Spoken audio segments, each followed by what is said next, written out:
small and medium enterprises across Ireland are being squeezed from all angles, and it really is a tough time, and it's rather than it feeling that it might have, it might be something that would be passive, and that sort of, it really feels that it's almost growing roots. Do you know what I mean? And this is the way it's going all the time, and it's difficult. It really is difficult. And ultimately, from small and medium enterprise owners' point of view, what's going to happen?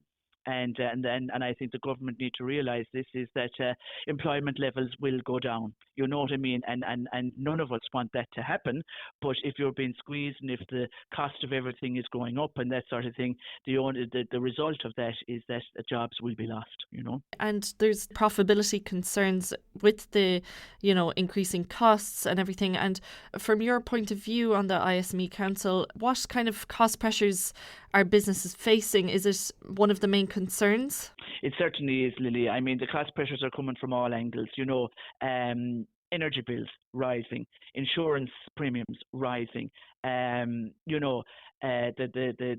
wages are rising incrementally. Across the board. And I understand that, and I understand why wages are increasing, because buying your groceries every week, everything has increased. You know what I mean? So there's always a knock-on effect there.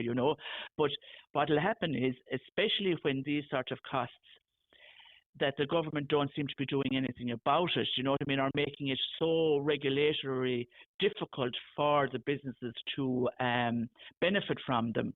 The ultimate result is going to happen. Well, they're going to say, this is the way it is. I can only spend so much on this individual or that individual, so I will just cut down and chip away at my employment numbers. And I know it myself in my own business here, Aillwee Burren Experience.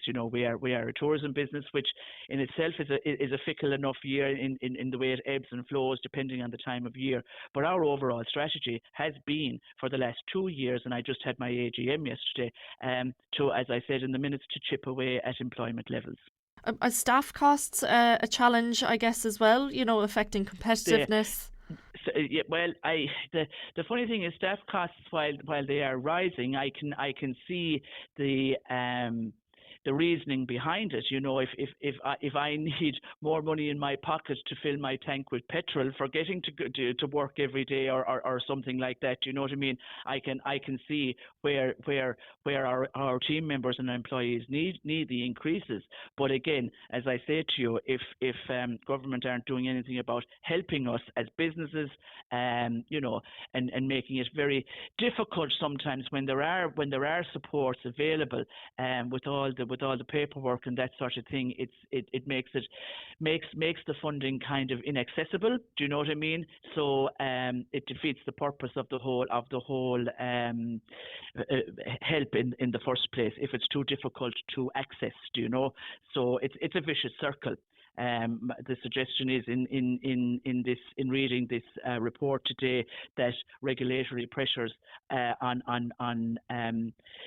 on receiving this help from the government be relaxed a little, and then that might help in some ways. Do you know? Yes, I do see that 54% through this sentiment survey are saying that there's a demand for tax relief or at least access to grants and loans.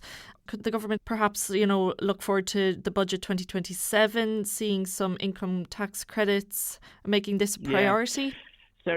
Certainly, and I know there was a suggestion made in the media over the last couple of days that you could increase the bands of married couples being assessed jointly, and that I take the opportunity of looking at our PRSI rates as well at 11% for the employer's PRSI. It's huge. It's absolutely massive. On top of auto enrollment and that sort of thing, I would always be using, and I know the voice of ISME would always be looking at seeing how we could work in getting the employer's PRSI rates down at, as I say to you, at 11%.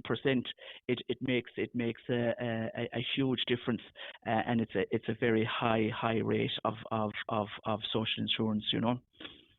There are also calls going forward with Ireland's upcoming presidency for the Council of the EU.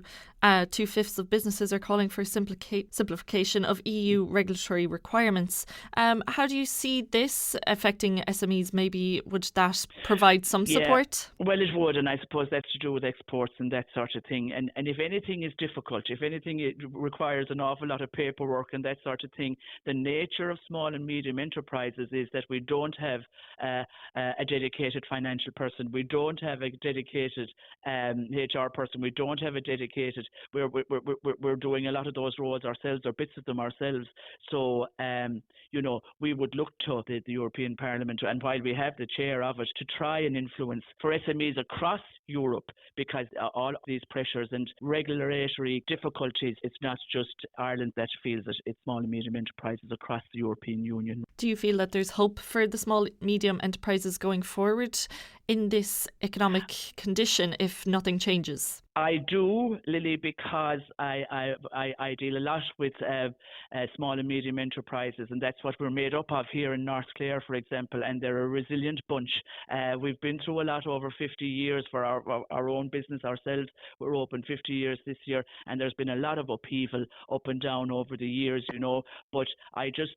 My one feeling is that government and departments need to listen a bit more to and have a better representation of small and medium enterprises.